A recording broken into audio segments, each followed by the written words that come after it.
అందరికీ నమస్కారం. నేను మీ గోపాల్ అయ్యంగార్. శ్రీమతే రామానుజాయ నమః.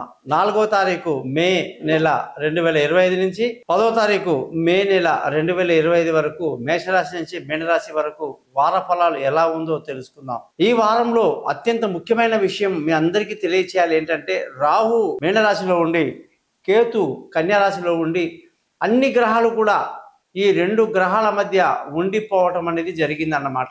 ఇందులో రెండు రకాలుగా మనం ఎన్నో రకాల కాలసర్ప దోషాలు ఉంటాయన్నమాట. సవ్య అపసవ్య అనేది కూడా ఉంటుంది. సో సవ్య దిశలో ఉండేటువంటి రాహుకేతు మధ్యలో కానీ అన్ని గ్రహాలు ఉంటే అత్యంత ప్రమాదం అన్నమాట. అపసవ్య దిశలో ఉంటే అంతగా ప్రమాదం లేదు అని దాని అర్థం. కేతుగ్రస్త కాలసర్ప దోషం అంటే రాహు పైన ఉండి కేతు కింద ఉంటే తల పైన ఉంది కేతు కింద ఉంది అన్నారు. కాబట్టి ఇది చాలా డేంజరస్ అయినటువంటిది. ఒకవేళ కేతు పైన ఉండి రాహు కింద ఉన్నటువంటి కాలసర్ప దోషాలు ఎన్నో ఉంటాయి.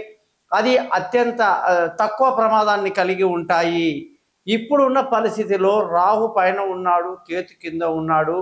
అలాగే ఈ యొక్క రాహు కేతు మధ్యలో కానీ చూసుకుంటే రాహు తరువాత మనకు శని, బుధ, శుక్ర గ్రహాలు, అలాగే సూర్యుడు వచ్చేసి మేషరాశిలో, గురువు వచ్చేసి వృషభ రాశిలో, కుజుడు కర్కాటక రాశిలో, ఈ అన్ని గ్రహాలు కూడా రాహుకేతు మధ్యలో ఉండిపోయినాయి. ఇది అంత మంచి పరిస్థితి కాదు. ఒక రకమైన యుద్ధ భయాన్ని, యుద్ధ వాతావరణాన్ని, దేశాన్ని, ప్రపంచాన్ని కుదిపేస్తుంది. రాజకీయ నాయకుల యొక్క మూర్ఖత్వపు ఆలోచనలు, తమ మాట నిలబడాలి అని పంతం కొరకు వెళ్ళే పద్ధతిలో లేనిపోని గొడవలు, అశాంతి, ప్రజలలో ఒక రకమైనటువంటి భయభ్రాంతులకు గురి చేసేటువంటి పరిస్థితి అన్నమాట.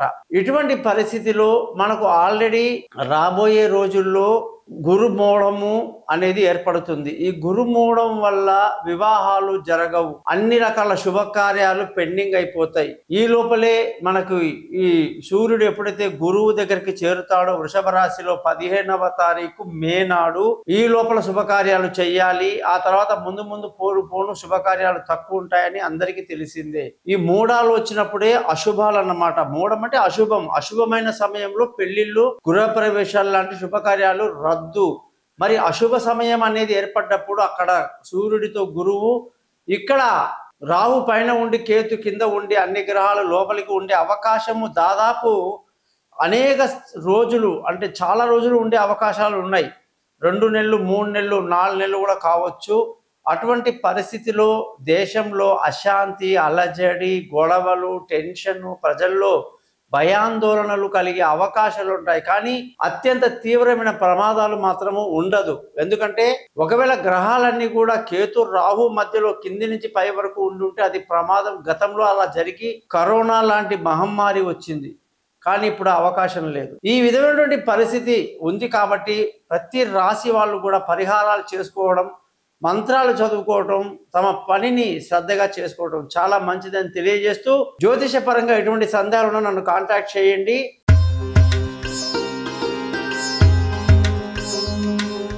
సింహరాశి వాళ్ళందరికీ కూడా 4వ తారీఖు మే నెల నుంచి 10వ తారీఖు మే నెల 2025 వరకు ఎలాంటి ఫలితాలు ఉన్నాయో తెలుసుకుందాం. అష్టమంలో శని చేరటం అనేది సింహరాశికి కాస్త నెగిటివ్నే చూపిస్తుంది. అష్టమ శని అంటే అనేక ప్రమాదాలు, ఆస్తి నష్టం, కుటుంబంలో కలహాలు. శని కర్మఫలదాత. సూర్యుడు అంటేనే అస్సలు పడదు శనికి. అలాంటి సింహరాశి వాళ్ళని ఒక ఉతికి ఆరేస్తాడని చెప్తుంటుంది శాస్త్రం. చాలా కష్టపడుతుంటారు సింహరాశి వాళ్ళు శని ప్రభావానికి. ఎందుకంటే ఆయనకు పడదు కాబట్టి, కాస్త ఒక చూపు ఎక్కువ చూస్తాడు కాబట్టి. వాహనాలు నడిపేటప్పుడు జాగ్రత్తగా ఉండడం, ఎవరితో గొడవ పెట్టుకోకుండా తమ పని చేసుకొని శనిగ్రహ మంత్రాలు 19 సార్లు చదువుతూ ఆదిత్య హృదయాన్ని, సూర్యాష్టకాన్ని మర్చిపోకుండా ప్రతిరోజు చదవాలి. సింహరాశి వాళ్ళందరికీ కూడా అష్టమ శని ప్రభావం 2.5 సంవత్సరాలు ఉంటుంది. ఇది ఏమాత్రం కూడా మంచిది కాదు. దీని ఫలితంగా భార్యాభర్తల మధ్య తీవ్రమైనటువంటి గొడవలు, అసంతృప్తి, అసహనం, అపనమ్మకాలు ఎక్కువగా ఉంటాయి. వివాహం కాని వాళ్లకు వివాహం కుదరదు. అలాగే దూరంగా వాళ్ళని కలపాలనుకుంటాం, ఇంకా పెద్ద సమస్య అవుతుంది. ప్రేమికులకు అస్సలు బాగాలేదు, పార్ట్నర్షిప్లో ఇబ్బందులు బాగుంటాయి. ఆరోగ్య సమస్యలు కూడా తీవ్రంగా ఉంటుంది సింహరాశి వాళ్ళకి. ఎవరైతే అనారోగ్యంలో ఉన్నారో వాళ్ళు ఇంకా జాగ్రత్తగా తీసుకొని ప్రతిరోజు కూడా సూర్యుడికి నమస్కారం చేసుకుంటూ శని గ్రహానికి నమస్కారం చేసుకుంటూ జపాలు పూజలు చేసుకోవటం మంచిది. ధన ఆదాయం దగ్గర కూడా అష్టమ బుధుడు ఏమాత్రం సహకరించట్లా. వ్యాపారంలో బుధుడు తీవ్ర నష్టాన్ని ఇస్తున్నాడు. బంధువులతో స్నేహితులతో శుక్రుడు విరోధాలని పెట్టిస్తున్నాడు. ఉద్యోగంలో శుక్రుడు అవాంతరాలు తెచ్చిపెట్టి లేనిపోని గొడవలు తెచ్చిపెట్టి పెద్దవాళ్లతో కంపెనీ సిస్టంలో ఇబ్బందులు పెట్టి లేనిపోని తగాదాలు తెచ్చిపెడుతున్నాడు. ఎంత జాగ్రత్తగా ఉండాలి. వ్యాపారం కానీ ఉద్యోగం కానీ కుటుంబ మనశ్శాంతి కానీ అన్నీ కూడా అష్టమంలో బుధ శుక్ర శని గ్రహాలు ఎన్ని ఇబ్బంది పెడుతున్నాయి. రాహు కూడా అక్కడే ఉన్నాడు. కొన్ని సొంత ఇల్లు వాహనాలు విలువైన వస్తువులు కొనడానికి ఏమైనా అనుకూలత ఉందా అంటే అస్సలు లేదంటున్నాడు కుజుడు. తీవ్రమైన నష్టాన్ని ఇస్తానంటాడు. తల్లి ఆరోగ్యం పట్ల మనకు టెన్షన్ పెడుతున్నాడు.